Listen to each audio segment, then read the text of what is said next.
As always, thank you for listening to Caleb vs. Self. In this episode, I get a chance to speak with Ryan Dunham, my uncle, the owner of Rasta Buddha Tao.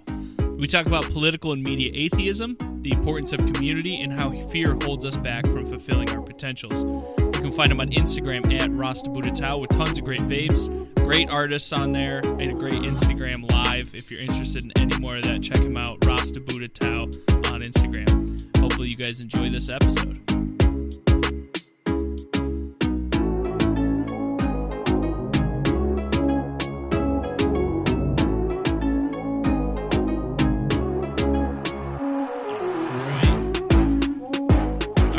Thanks for hopping on the podcast. This has been a long time coming, I think, and I hope to do a whole bunch of them with you at some point. But today I'm on with Ryan, political media atheist, which in and of itself is like the most fascinating thing to me because given the world we live in today, 2020 sucked. 2021 isn't shaping out to be super great. How is it you maintain this media atheism or political media atheism in today's day and age? Well, thanks. Definitely, I really appreciate you having me on, first and foremost. And it's been a pleasure listening to the podcast with you and your bros. So shout out to your other podcast. Folks who are listening to this one, definitely back up, listen to some others. But thanks for the question. And so I'll kind of start with a little bit of the backstory, and then I'll kind of talk about the tenets of political media atheism, but by all means. So kind of what drove me to it, and then I'll start with that and how I'm able to try to maintain it is. So I was really just in a place in my life where I had a lot of a turmoil and personal stuff, happening, and things were really, really busy. And I just was started to get, I think, oversensitized to the media, and I started to notice that I was having just adverse reactions to the media, just I think because of my kind of already fragile state, Mm-hmm. And so just stuff it just seemed like it was either murder or rape or sodomy or grand larceny or terrorism or malpractice the news just seemed to be this huge cesspool that just continually poured this stuff out. And so I got to the point where I was really engaged in my work to try to kind of just really hide away from my personal issues. And so I really got away from any media. And so I was doing a lot of research on the YouTube, and then I found out this magical thing called YouTube Red, Yeah. Yep. And I don't know how anybody could even go to that YouTube place without YouTube Red, right? And so all of a sudden it just cleared away, there's zero media. To me, I'm saying commercial media. There's no more commercials. And I could just go, watch all these amazing videos that people have provided out there for free. I mean, it's amazing. I think I've gotten at least one or two more full degrees from YouTube University, And so I spent a lot of time on YouTube and YouTube Red, and then I had the Netflix thing. And so, and so I only really watched that when my kids were over for the weekend. My daughter and I would binge watch stuff a lot. And so there's no commercials, right? There's very little marketing on Netflix. Yep.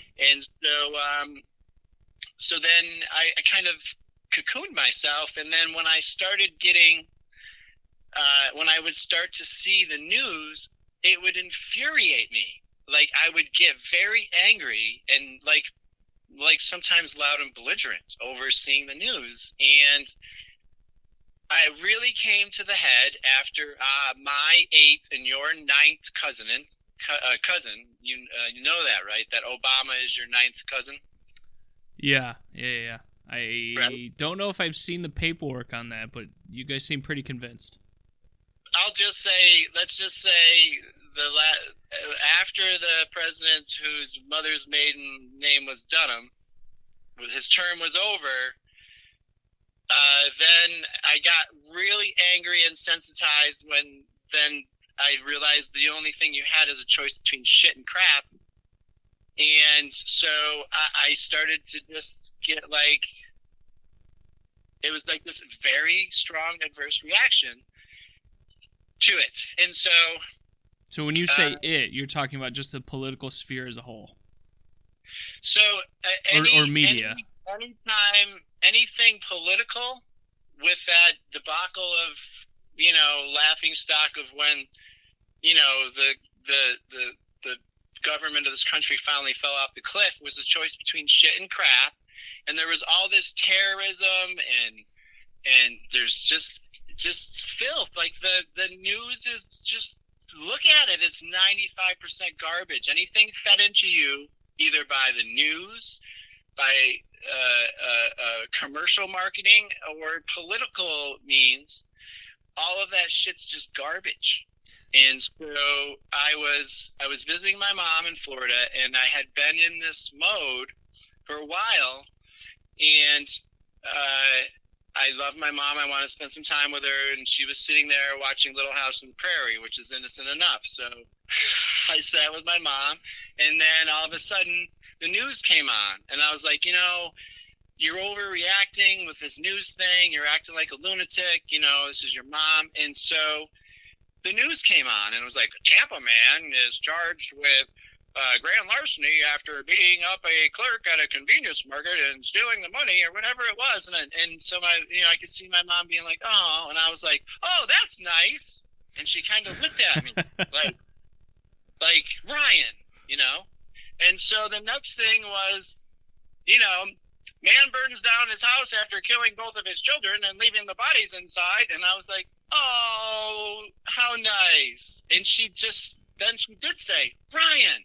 And I was like, what? I was like, I am just intentionally having the opposite reaction to the reaction that you're getting from this thing, this news. It's fake empathy. You are being fed fake empathy, and you're buying it because why else would you be watching? Like the world's terrors. Like, and so that's when I came to the realization, like, that's the only reason, is to feel better about yourself, about judging other people, and having fake empathy for the people that are the victims in the rest of the world's atrocities, because it has nothing to do with my life.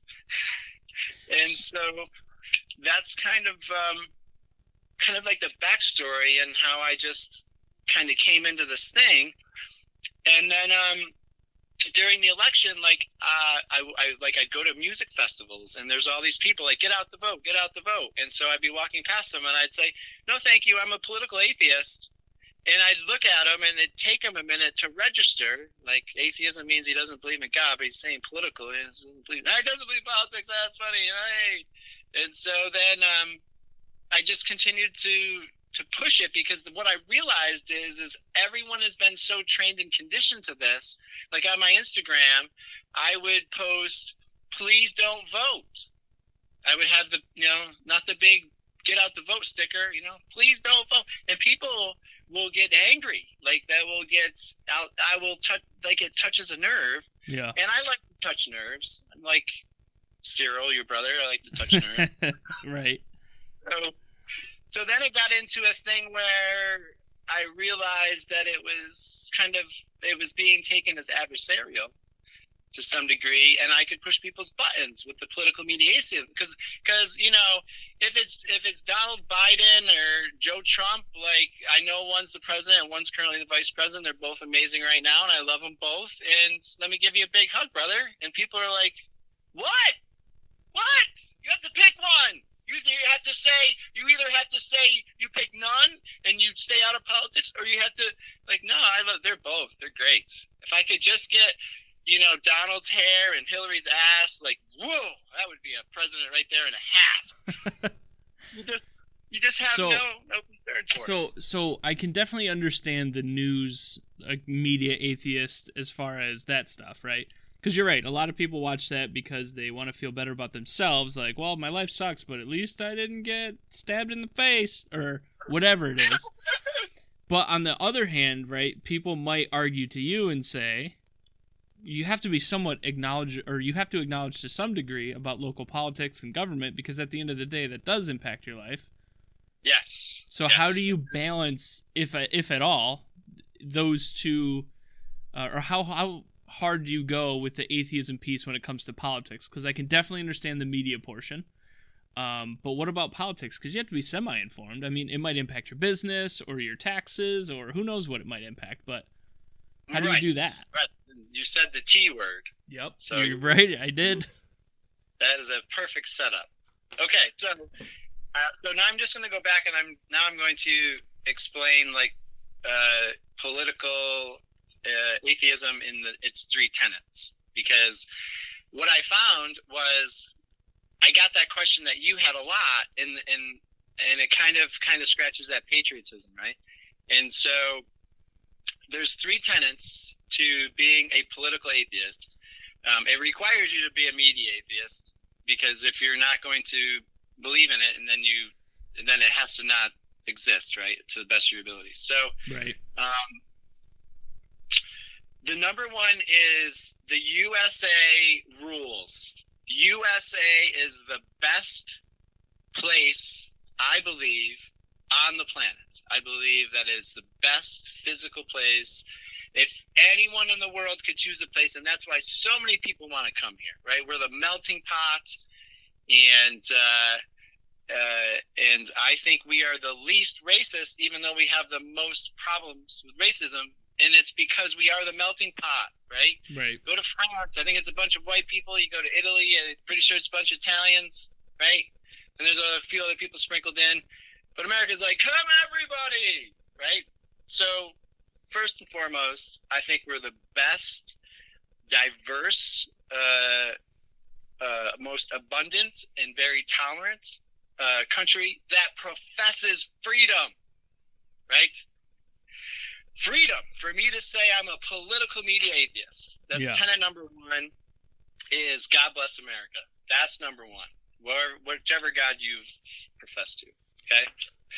Number two is, and I'm going to tell you the next two things are actually the kind of the core tenets. Is one is, and you only acknowledge these two things about the government, okay? Is incarceration, okay? Mm-hmm. There are some things. There is law, physical law in the country, and you will be apprehended and you will be imprisoned and you will potentially, and this doesn't happen enough, be put to death for doing other acts against other humans. Okay, so there's incarceration. You got to acknowledge that, and that's what it is. And you just got to be a good human, and then that's not a problem. However, you could still be a great human, the best in the world, and still be incarcerated. And that comes to the third tenet, which is taxes. You are required to file. You don't have to file. If you don't make any money, you don't have to file. But if you don't file, you don't make any money, you don't exist. It means you're dead. So you really should file. And the rule is this: is that you just have to pay some tax. And the money you make. The more money you make, the more you pay, and the more they take away on a percentage. That's it. Right. And those are the two things. Those are the only two things: is taxes, incarceration, in this amazing country that you really need to be concerned about, and at a minimum. Okay, and so you don't have to worry about the politics. You don't have to worry about military. You don't have to worry about any of the bureaucracy. You don't have to worry about any adversarial communication, and you don't have to debate anybody about anything that's going on in the government. And so, to your question of how am I allowed to not care about local politics or politics that affect my business, and the answer to that is trust in the Constitution. I believe the forefathers have put simple rules in place enough, okay, to keep this thing glued together, and that there's enough clowns in the majority of the people are into the politics, and they're going to do the voting, and they're going to do the sign waving, and they're going to do the picketing, and they're going to do the lives matter, and they're going to do all these things, and the government's for the people, and it's all foobar. It's all a bunch of bullshit. It's all a bunch of they got you all fooled, man. They're playing you right off against each other while they're taking 30% of your revenue, and they can't balance a checkbook to save their lives. So it's a very bad investment. Okay, if you have a company, right, and you're invested in it, and you're putting 30% in your money, and it's losing 60%, and you come to find out that they're in such bad shape that there's a corporate takeover from this other company called China, and now they own your company. Why would you invest? Why would you invest a dime? Why would you invest a dime in that company? Well, wouldn't you have, like, for that piece, just really briefly, like, the point of the government is not to make money. I can definitely understand balancing a checkbook. Absolutely, I agree with you there. But the point isn't to be in a surplus either, right? Like, we should be using that money effectively and efficiently as a whole. And if there happens to be a surplus, that means that we should just pay a little less next year. Wouldn't that be the thought process? Not to, like, actively make sure that this government system creates wealth. No, my point is that it's taking 30% of your revenue, and it's blown through that, and it's now we are owned by China. We're owned by China. Our debt, it's the fact that I would love it if they could just I don't want a surplus. You're right, but these motherfuckers, excuse my French, are so far out of balance, even balancing the checkbook, that we're trillions of dollars in debt. And again, I'm getting excited because I don't even want to talk about it, because it's a complete and utter waste of time. And here's why. I'll tell you why. Is because, and here's how I'll prove it to you, that everybody just wants to mentally masturbate with each other, right, while the government's taking your money, right? The First Amendment is muted, okay? And yes, we can all say whatever we want, right? But eventually, if you make a gun out of plastic, okay, the motherfuckers are coming for you. And so your First Amendment is muted, and your Second Amendment is gone. The Second Amendment, the right to bear arms, was when in Washington there was a bunch of, soldiers around the White House with bayonets, and we could go storm the White House with bayonets, okay? It was to ensure that you could take over the government, and so that you could have a say, and you could have true democracy, and not just a choice between shit and crap every election year, right? And so unless you have a nuclear bomb, right, if someone really rose up in this country to any level of significance, martial law happens and they get squashed out. That's what happens. There's no takeover of the government. There's no freedom. There's no Second Amendment. And then they get everybody running around fighting over whether it's an AK-47, the semi-auto, or a fully auto, so that they can throw them a bone to have a victory, or have them diverted from the fact that they just spent $9 trillion building bombs and dropping them on the other side of the mountain from where I sit right here. Oh, man, you don't want to get me started. No, that's fair. That's fair. So let's go back to the atheism portion of all of this, right? Obviously, part of the atheism portion is because you very much disagree with what's happening on a governmental level, and it feels like, I should say, there's very little thing you can do about it, so why sweat the things that ultimately I'm going to have zero impact on? Is that somewhat accurate? It actually comes actually down more to suffering. Okay. And the choice not to suffer. Because the other piece is the media atheism. Mm-hmm. And again, it's just, I've recently, and we talked before we went on the podcast about, I've recently come into this realization that any judgment that you make is going to cause you suffering. Okay. And so Bob Marley says, everybody will will make you suffer, you need to choose the ones that are worth suffering for. So it's kind of like this. It's kind of like, hey, I've watched some football and some basketball and some baseball, but I'm kind of gravitating really kind of towards the football, and I'm just not a basketball fan. And so when I see two people debating anything political, I just see two people's ego smashing each other in the face with no real intended impact other than them trying to mentally masturbate themselves. It's an exercise. If it's something, it's kind of that saying where if it's beyond your control, then what are you wasting your time messing with it for? You know what I mean?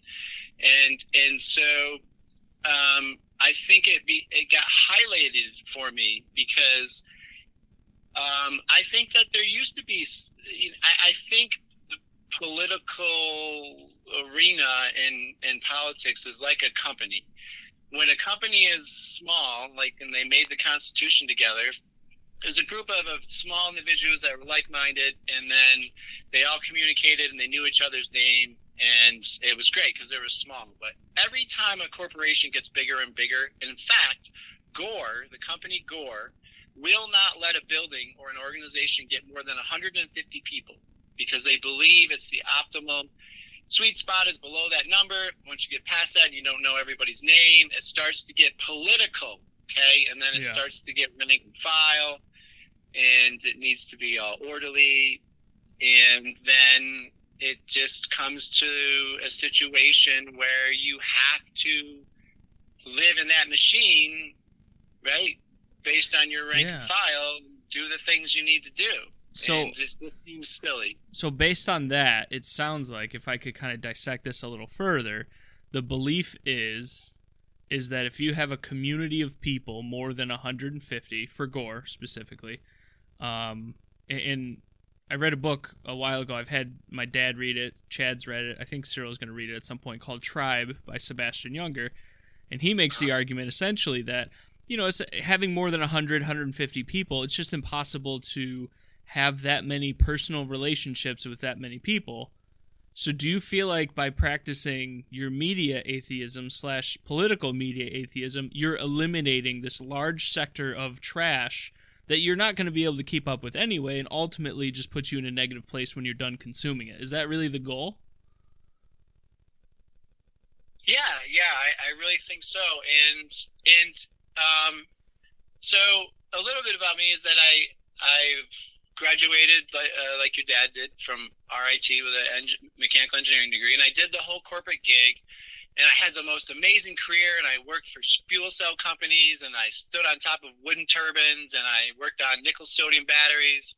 Went to India, and I went to China, and they were amazing experiences, those journeys to those other lands, really personally and spiritually. But I had a gut ache because I was giving away engineering jobs in India, and I was giving away American manufacturing jobs when I went to China. And so I think in the 80s, Wall Street happened, and companies really started to serve the P&E ratios and not the people in the businesses. And without the people in the businesses, the companies don't even exist. Right. It's the only asset that they actually have.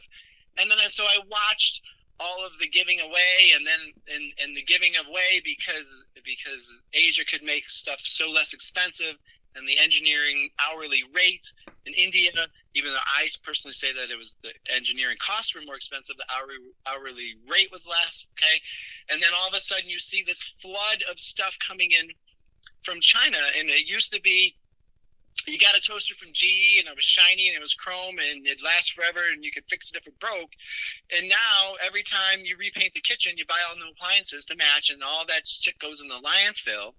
And then the information age of the internet turned into not just a bunch of geeks hanging out and learning, and like YouTube University, but the social media came, and then it became faceless, and now it's and now it's just not a town thing and local politics. It's the whole world looking.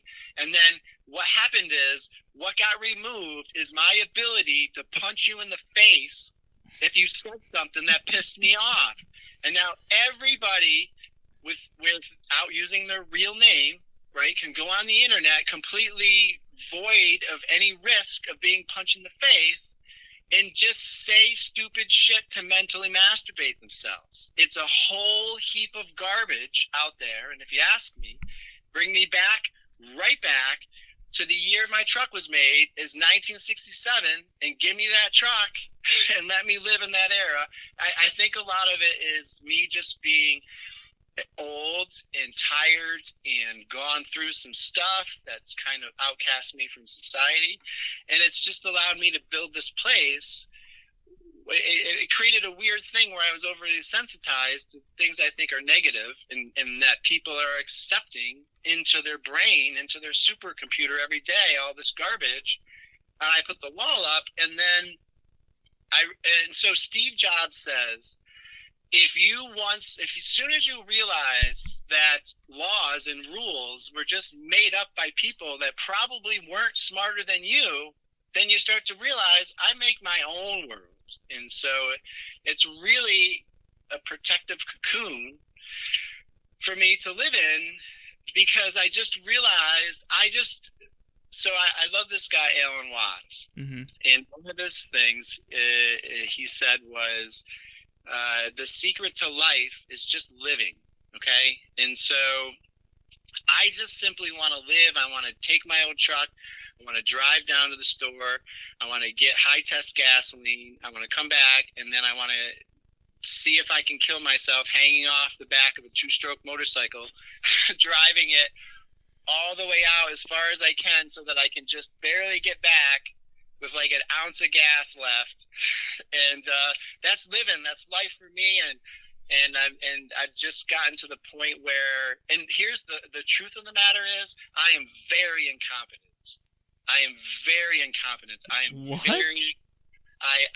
barely able to take care of myself and do the daily things that are required. Like, like we talked about, if I get up, I have a cup of coffee, decent bowel movements, I have a nice ride, I have a meal, like, oh my God, that's a day. Like when I was younger, you work 40 hours a week at the job, and you drive 10 to get there, and then you come home and you build a massive deck, on your house and stuff. So I think it was just, I'm getting old and tired and incompetent, and it's hard for me to accomplish a lot of stuff. And so I'm finally that guy, that's like, what? The phone can see me? What, the phone listening to me? It keeps... I do a search, and then it keeps popping up similar items. I think they're watching me. But a lot of it's setting in. I don't know. But based on that, like I feel like what you're really getting to is that you've realized what it is that you're looking for out of your life. For you particularly, you want it to be simplified, and you want it to be very freeing. You want the ability to say, this morning, I am going to do this, not this. Instead of saying, this morning, I'm fucking running late to work. Like that type of a mentality towards it. And I think that that's what works really well, but it doesn't necessarily require you to do anything but realize exactly what it is that you need. Yeah. And I think the only reason I'm trying to share it is because I think a lot of people did what I did, which was spend years of your life like viciously pursuing what the world's telling you to pursue, and not just really challenging, right to the point of saying I don't even believe in the politics of this country anymore, and welcoming the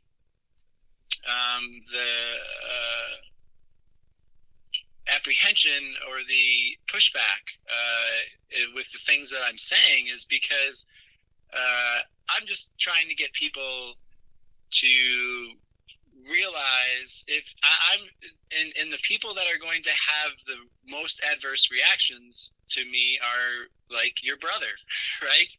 If people are really driven hard into passionately participating in politics, it's just balance. It's a balance thing. Anything in excess can be too much. And so, I've also come to the position as you get older, you care less and less what people think. And so I don't mind the opposition so much, because the other thing that I've come into is a life of minimalism.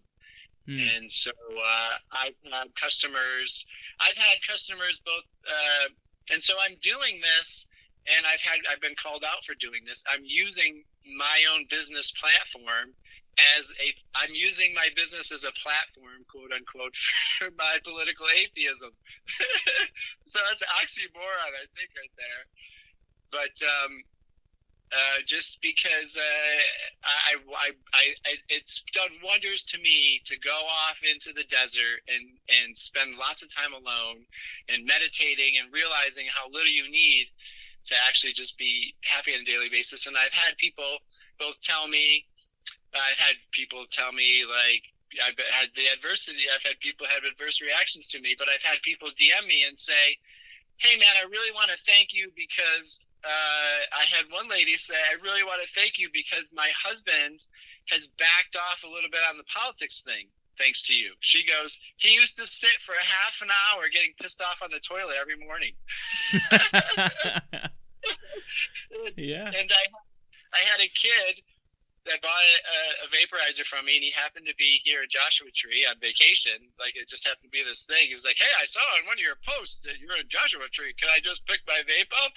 And so I take my old 71 motorcycle through the desert. I meet this kid at this junk desert art gallery, and so he's asking me, like, wow, you live out here? And, like, I saw pictures you're on your Airstream. He's like, and so, like, you said you stayed rent free, and I was like, yeah, I haven't paid rent for over a year. I live on nothing.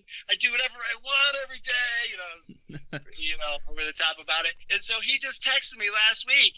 He's like, hey man, I hope you're right about that living free. I just bought a van.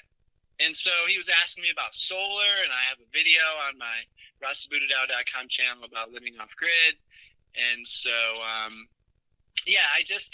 what my life was is I got tricked into getting an engineering degree, and I fell in love with being a design engineer, but then realized the politics of engineering and the fact that I got myself into a make $120,000 a year, spend $140,000 a year lifestyle. And I was just living to work, and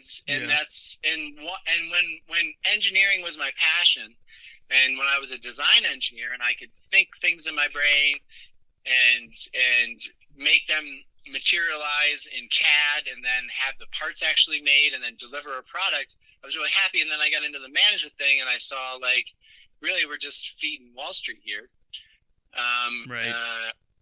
Then I wanted to just do my own thing. So I had a buddy when I first got out of the Army. His name was Gavin, real good friend of mine. And he went to New York City, went and got his master's degree, did all the things. And I call him, and he's like, so what are you going to do now when I first get out? And I'm like, I think I'm going to go to college and maybe like do something like in maybe biology or something like that, because I think aquaponics is going to be something that'll explode, and I'm really into it. Right. He goes, are you fucking stupid? And I was like, what? Like, I thought that was a relatively noble pursuit. I don't know. Like, what do you think? And he goes, listen, this is what I'm going to tell you to do. Aquaponics is cool. Yeah, totally. Yeah, yeah, whatever. All right, here's what you need to do. You need to go get yourself a suitable degree, right? Whether it's being an accountant or getting a finance degree or something stupid. He's like, something that's always going to guarantee you a job. Then you go and you find a company to work for that will let you work for 40 hours a week, not be outrageous, but like just, do what you can do to live. Then after you're done working, then you work on your passion projects. That way, if your passion projects ever fail, you always have something to fall back on. And it's funny because I feel like that type of mentality really lends itself to that existence, because it doesn't end up being like, it's keeping up with the Joneses. You got to get an RV, or you got to get a camper, you got to have a pool put in, or you got to do this, or you got to do that, you got to live here, you got to live there, you got to eat here, not eat there, like that type of a mentality. And then all of a sudden, yeah, you're literally working to work. You're working to feed the monster that is. And I think that's the part that I really admire about you. And one of the things from what you've done, I've taken on a much smaller level, granted, but to really make sure that I'm focusing on what makes me happy at the end of the day, because you can work your ass off and you can make a shitload of money, but it's not going to matter if you don't, at the end of the day, go put your head on a pillow and feel fulfilled in life. Yes, and you can make a massive quantity of money, and when you put your head on the pillow, that's the thing that makes you fulfilled, and that's perfect. Because the problem that I had was I got into a place where I felt like what I was doing was 100% for everybody else and had zero to do with me, and that's why I imploded so hard. Really down to the burn it to the ground, build it back up type levels. Right. But yeah, that's, if on the entrepreneurial note, that's exactly what I did. Is I realized that after 12 jobs and only a couple of them more than 5 years long, that I had learned everything and run every road that I was going to run in corporate America, and that it did not have the avenues for me to put me in a place where I was enjoying my work and feeling fulfilled. And so, a lot of people will tell you I threw away my engineering career to make bongs in my basement, but, and so God bless my mom, for, because it's, the stigma has always been there, and she always used to find my weed and throw it out when I was a kid. But eventually, a few years into me running the vaporizer company and legalization starting to come around, she actually was helping me at one point wrapping up pieces of glass that I was shipping out, and she came around. And so it's what you and I talked about earlier is, if you can just get past the fear, and the fear is based on judgment of what you think is other people judging you, but it's really your judgment on other people in the world, and just do something. Because, if you Google Rasta Buddha Tao, which, as you know, is now a defunct company, I'm selling out the last of it, and people are freaking out, because it's the end of this thing that I did, and it's there, and it's going to be there forever. And because I can remember thinking to myself, I spend my days prepping these PowerPoint presentations to push up to some executive in the operations meeting. I was like, my dad built houses, and they're all over the 518 area code, and they stood when he was dead. And I was like, what do I got, a pile of PowerPoint presentations sucking ass to management, Yeah. Well, it comes back to that fulfillment piece, and that's the most difficult thing for people to wrap their heads around, is what is it that makes me fulfilled? Yeah, because they're so busy getting bombarded by being told what will make them fulfilled, and it's all just lies by the government that are tied to big corporate to sell you more shit so we can build bigger landfills and get further in debt to China. So what do you really want to do? Fuck the world and keeping up with the Joneses, but what makes you, the way to love yourself is to love your life. And no matter how much you try to love yourself, if you're trapped in a life that you don't love, then you're trapped there because of fear, financial fear, because everything's going to collapse if you don't get in there on Saturday. Like you're it's fear mongering. There's a lot of corporate fear mongering going on, Yeah. And you drive an hour to get there every day, to go through the ringer, to come home, and the credit card bill is, I live on less than what my credit card bill used to run up, beyond the $120,000 I used to make. I can buy all my medicine, tons of gas for the motorcycle, and eat T-bone steaks on the week for $250 a week. Like, give me $400 because I got to get tires once in a while, right? And then all of a sudden you go, wow, I'm not slave to the amount of money I have to make for the shit that I needed. I don't have any shit. I can just stop and slow down and breathe and tell myself, hey man, what do you want to do today? You want to sleep in because you're not feeling well? You know, like, I would love a Montessorian company. You know what the Montessori school is? No. What's that? So the Montessori school is a self-guided school, meaning if you're good, you do more of the things you love and that you're good at and that you're best at. And you're self-guided into what you're going to be great at. And it's kind of like more of a free-form curriculum that you work your way into. It's kind of like at the end of college, you pick your electives, right? Because you've had a little experience. Yep. But it's very self-guided, and it's called the Montessori school. And so I forget the name of the guy, but there's this guy. I think his name is Ricardo. I forget his last name. But if you Google a TED Talk called A Company with No Rules, it's called A Company with No Rules. Okay. He threw out all the rules and the structure of a standard company and how it operated and did things like you named your own salary.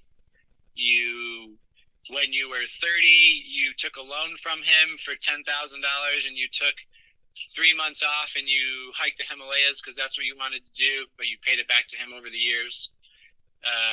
Just a very, very free-flowing company where everybody isn't shoved into a box and given work. It has to be small, but they all they do the work that they do within, obviously, there has to be skill sets that you need filled, right?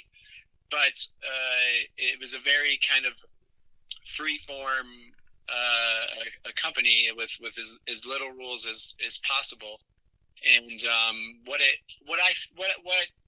I've come to realize is I used to make a lot of money doing what I was told, but I now do what I love and enough money happens. Yeah. I think there's something similar. There's another company that did something kind of similar to that. I think it was Zappos. My wife, Alex, when she was getting her master's degree, they had to do like a case study on Zappos. And they did something similar where, you know, like hours were whatever you wanted them to be. And the goal was to, like, you weren't timed on how quickly you could get a customer off the phone, but more in fact, you know, you were timed as to how close you got to the customer getting what they really wanted. I think it was a shoe company too, but they were doing things differently where you could do things like that, where you could change the structure of how a business worked daily. It's what's that? That was Zappos, you believe? Yeah, Zappos. Yeah, I'll have to ask her, but I think she did a paper on it too. And though again, the concept was very similar. Like, you know, you weren't rated on things that you would typically be rated on. It was more rated on how you felt. You know, do you feel like you're doing a good job? What it is you think that the business can do better? And then they go, okay, well then do it. Let's see, you know, how it works. As opposed to me as the boss telling you what the fuck you're gonna do, when you're gonna take a piss, and when you're gonna work overtime and blah blah blah. Just kind of that type of stuff. But I keep circling back with you, and at least with this conversation, to this idea of making sure that you have a community of people that have a similar thought process to you. Because I think what I see when I look around to my friends and what they're doing, when you get caught up in that world of like keeping up with the Joneses and having to get the newest and the best and getting this or that or whatever it might be, that's driven from the community that you keep, the people you keep around you. Whereas if you spend the time to actually get people who don't care about that and actually care about like what it is that you're working on for you, what clearly makes you happy, you have a higher propensity to actually pursue that type of exercise, whether it's meditation, whether it's like me. My whole thing right now is just talking to people that are passionate about whatever it is that they're passionate about. I'm having a shitload of fun doing it, and I have people around me who continue to encourage me to do that because they're seeing that it's making me happy because I'm having fun doing it. As opposed to being like, hey, have you thought about, doing this to make more money so that we can go on this vacation? Or have you thought about this to get this so that we can all have really expensive golf clubs? Or, whatever things that I don't give a shit about that in a lot of ways people feel pressured to do. And it seems like in a lot of ways you've found that type of a community for yourself, especially out west. Yeah. And so, check this out, man. So I started this thing, and it failed miserably at first. And you and I talked about this a little bit, about the failures. But I'm doing this thing, and I called it Gigs for Gear. Yes. Okay? Yep. Gigs for Gear, okay? And so I run a dry flower cannabis vaporizer company, and my clientele is fairly artistic, and I am too. Probably thanks a lot to being impressed, with your father and having that all around me growing up. And so, and this is actually, I need to tell this to you anyway. So I have a couple artists that did these amazing photoshops of all these rock icons using my vaporizer, or superheroes using my vaporizer. And it was this fun contest, and all I did was give a couple free vapes away, and it was this super thing. It turned into everyone was having a blast, And so, but they're artists, and so I told you that I told your dad that I was going to barter with him for these auctions I'm doing, Yep. Which are nothing. And so I was like, hey, I got these artists that are kind of my artists, my brand artists. And so I reached out to them, and one of them gave me back art. I don't know, I keep coming back to this. And so this lady comes back with this stunner, not just one, but two stunner logos. I gave her some shitty napkin sketch, right? And they're ingenious, and they're clean, and they're pro. There's tenets to a logo. It's not art. A logo is a rigid thing that you got to go make. You know this. Yep. And you told me, hey, I don't know, my dad's not the greatest with logos. We'll have to direct them, Yep.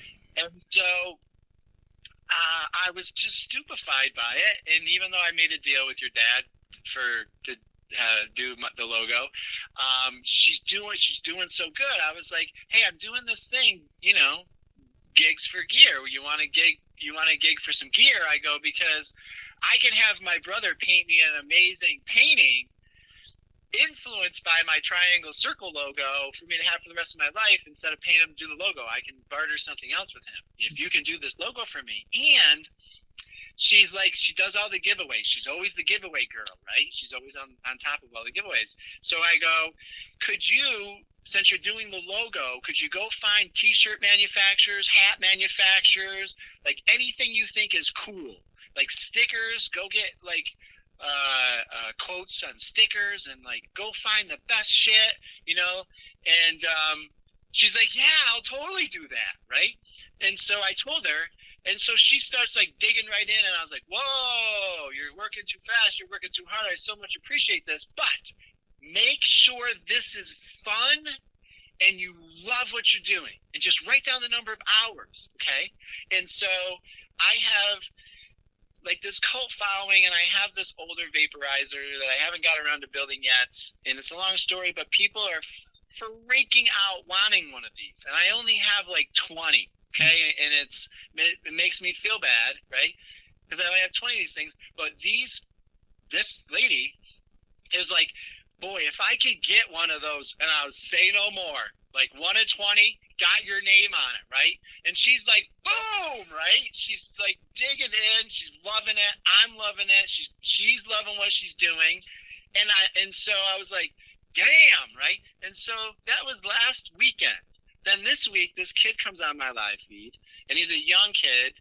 I think he's a senior in high school, and I've talked with him on Instagram back and forth, and he's really bright, and he's on my live feeds a lot, and he's kind of cocky, and I like that. So I was like, hey, man, I'm doing this thing, right? And he's like, yeah, man, for sure, right? So I pull up a video chat with this kid. I'm in the middle of the desert, right? I pull up video chat with this kid. He's exactly what I think he is. I, test him out a little bit. And same thing. So I got him going and scouring the earth for the best suppliers to do a specific thing for me. And he loves vapes, and he has vape design ideas, and he's really grateful to be working, right? And it's just this thing. It's like a communal. It started out because I'm on Instagram Live. I used to have to go through the marketing department, and they didn't actually talk to the customer. And when they did, it was the same customer they always talked with because they bought them dinner. You know what I mean? Right. And it's like they're lazy and they never actually went out and talked to the customers. And as an engineer in the startup companies, I'm jaded because I think the marketing department missed the mark and didn't tell us really what to do that the customer wanted for value. So I can go out on Instagram Live at any time, and within 20 minutes I'll have 10 people there, and I can go, hey, I'm working on this design. I'm thinking either stainless or brass, right? And the answers will be brass, stainless, brass. And I'll go, thank you, and I'll instantly know exactly what the customer wants, and I put it in the design. So then I got really close, and I started developing this community, and then you develop these relationships. And so then the kid that used to run the web store for me graduated with a degree in marketing, but he's, God forbid, in politics now, but that's okay, because he's now in the background building me a new company, new.com. He's going and getting every single nauseating social media feed from Twitch to Twitter, and he's gapping them all up somewhere, and he's interviewing people to build our website, and he's researching people to do fulfillment ordering for me. And the trick of it is you have to have empowered people, because the truth of the matter is, I believe 90% of people want to go to a job that they don't deserve to have, and then bitch about the opportunity they have to go there to work every day. And they have very little ability to be empowered. They're victims. They sit in their shit every day. They're happy to do it. They bitch at the world, and they have very little accountability is a good portion. So you got to find the right people.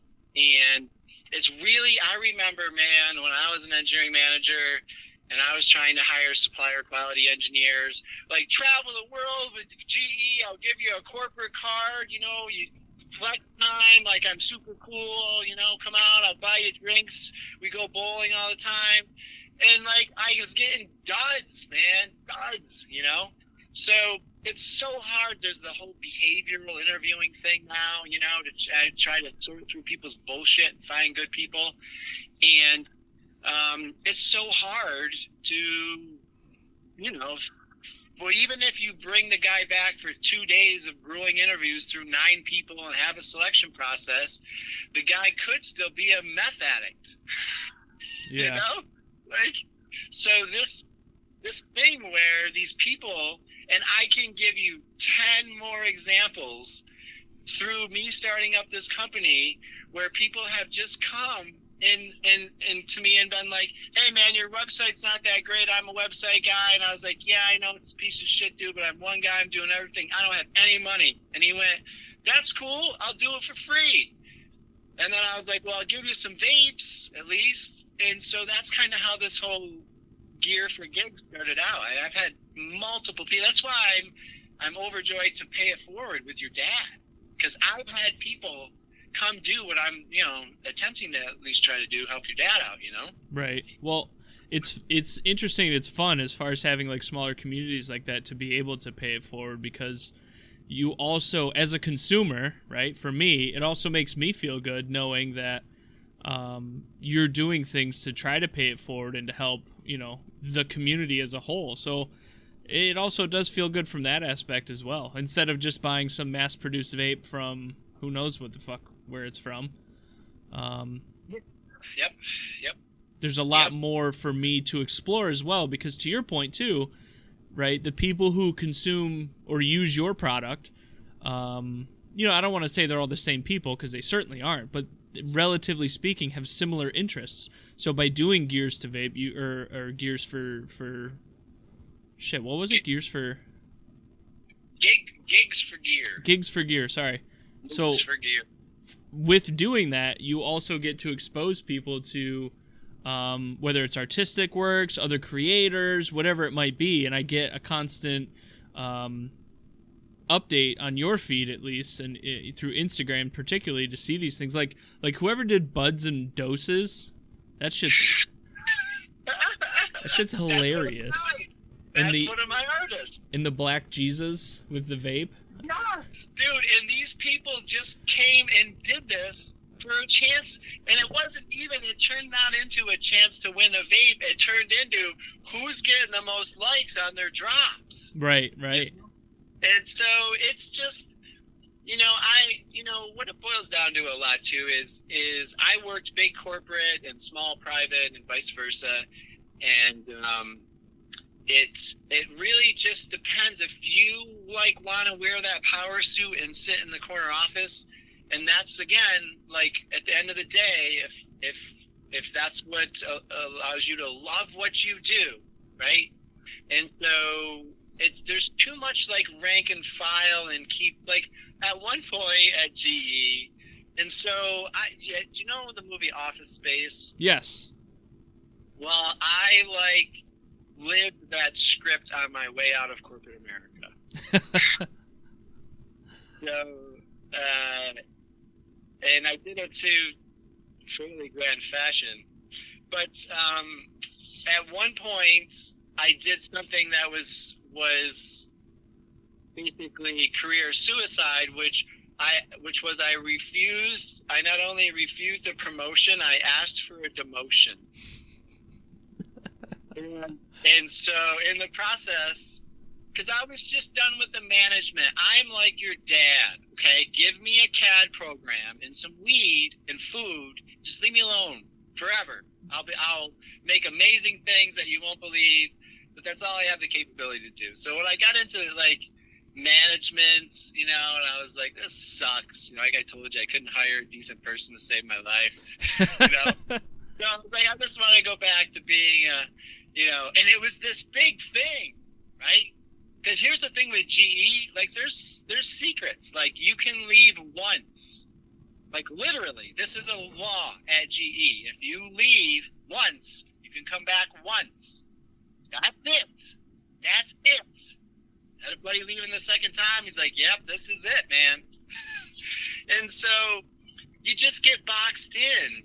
And like I said, I'm an artist that accidentally got an engineering degree, and that's how it all happens, But you just got to do what you love. In order to love yourself, you have to love your day. You have to be able to love every minute of every day. And if 8 hours of it is work, and so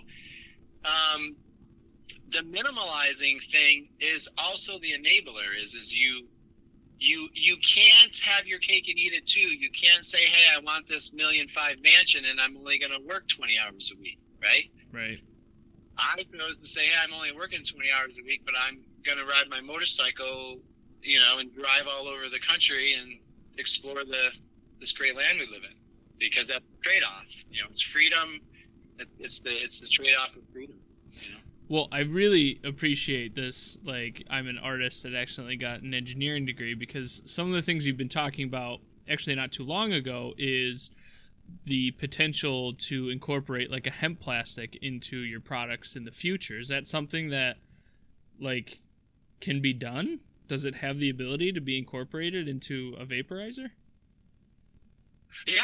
And so again, this kid, he's in high school. He's in AP calculus. He's COVID. He's stuck home. He's bored. He lost his job as a lifeguard, and he's work. It's one of the things I sent him after. I said, hey, when you're bored with these, if you get ahead of me, there's this thing, hemp plastic, and and again, back to being able to go, I can go ask my customers, and one of my sayings is, what would you like? Because I don't design vapes for me, I design them for you.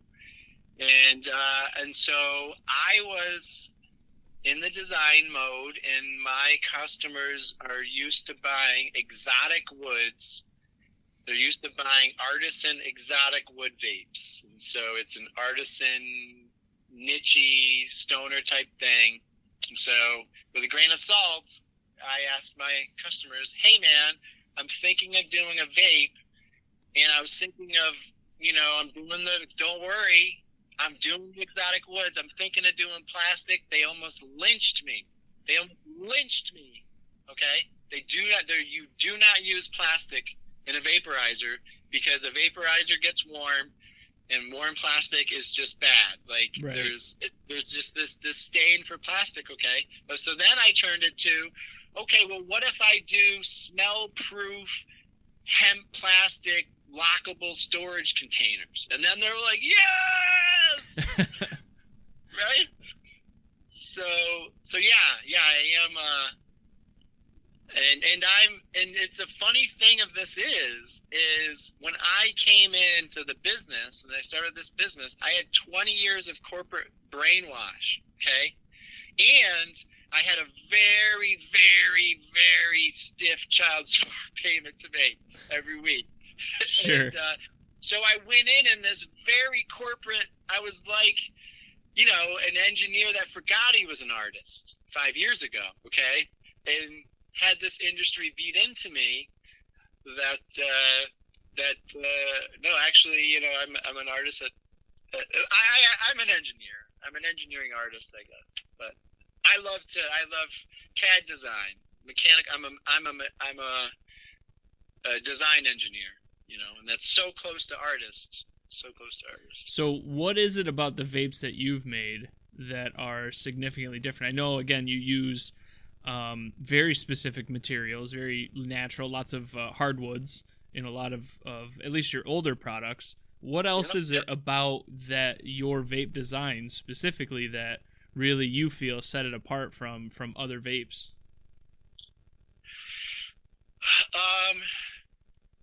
Well, really,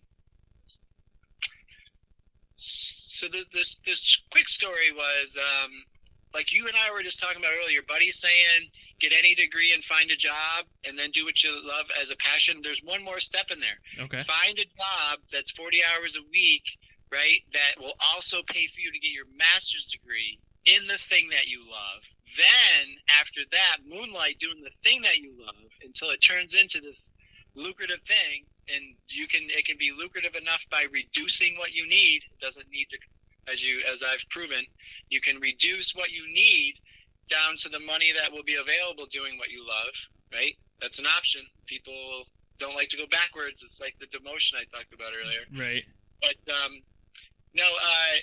I was on this, I did it at night, just did this design work at night, and I did a lot of patent research, and I watched a ton of the different reviews and teardowns and called companies that I thought I might be in violation of their patents on to clear some things up.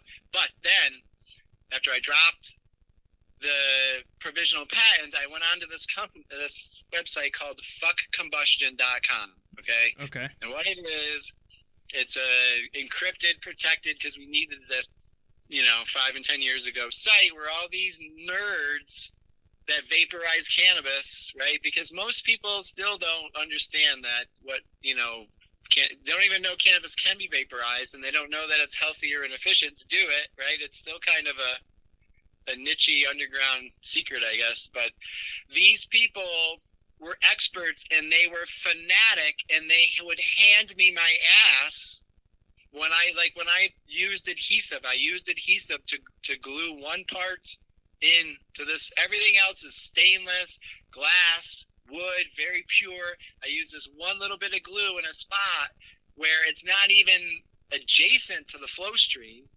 There's zero upon zero chance of it polluting anybody. It's at a temperature that's half the rated temperature, right? These people went bizarro nuts, like ballistic on me about, oh my God, you're putting adhesive in. And I fought this adhesive monster, okay, for years until I could design the adhesive out.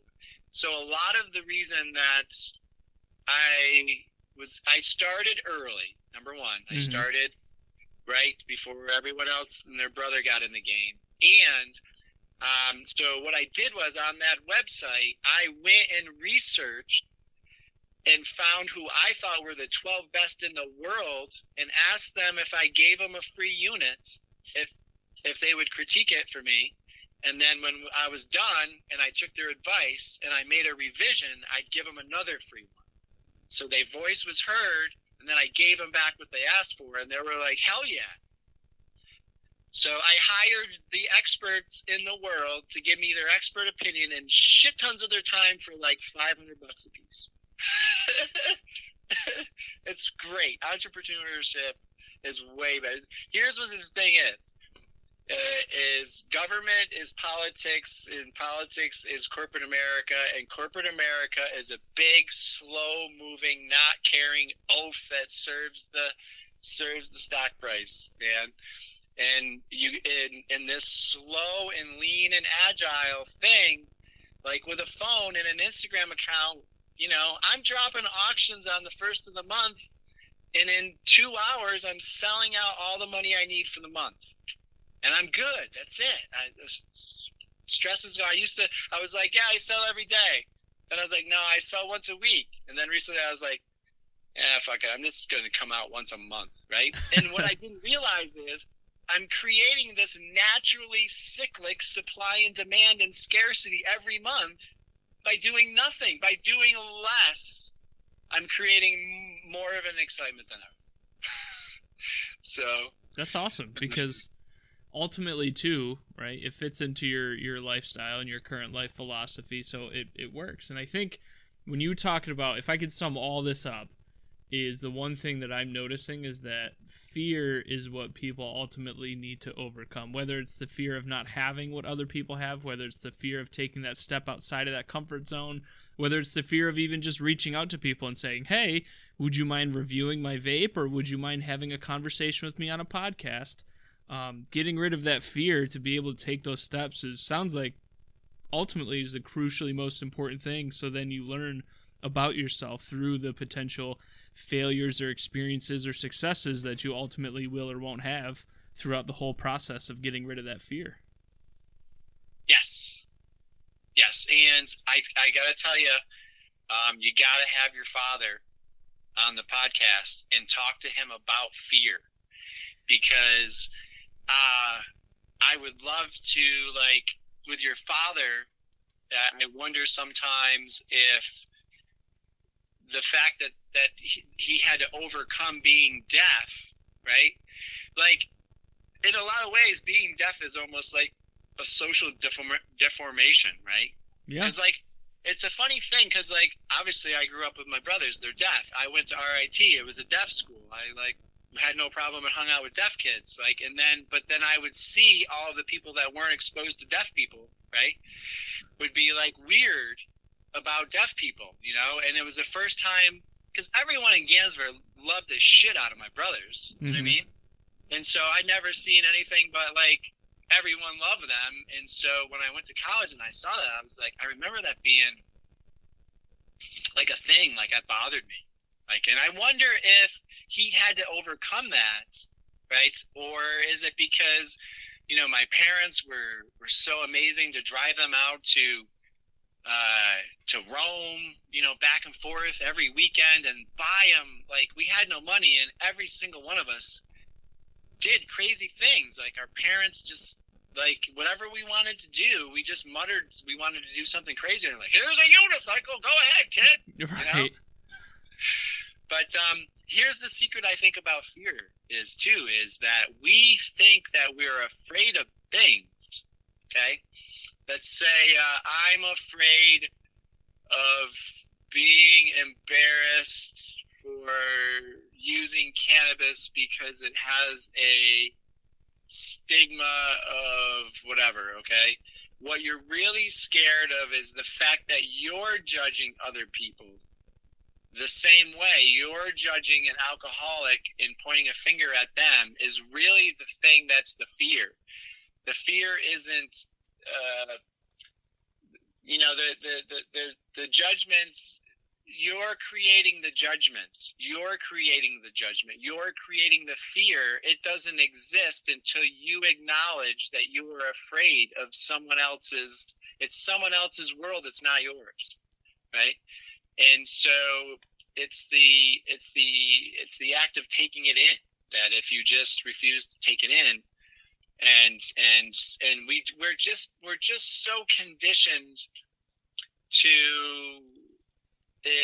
look outward and see what other people are doing and see who has the most followers, and then naturally try to emulate them. And then obviously you've got the movie stars and actresses, and you're trying to emulate whatever you're seeing outwardly, and then you're just serving everyone else. You're drinking everyone else's poison, and it'll kill you. And so if you just turn and look inward and really realize you don't need to be frightful of anyone's judgment, what you really just need to do is look inward and say, hey man, I love you.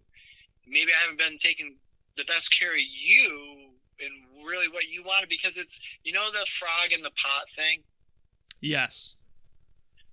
You know, so I just got to a place where I'm a man who was raised in a minimalist lifestyle, and for whatever reason, because some people will be raised hippie and they want to have $1 million, but I never really wanted stuff. I just wanted to be an amazing engineer, and money happens. Okay. Mm-hmm. And then all of a sudden more money happens, and more money happens, and more money happens. And then if most people just naturally budget their money to what expenses they have.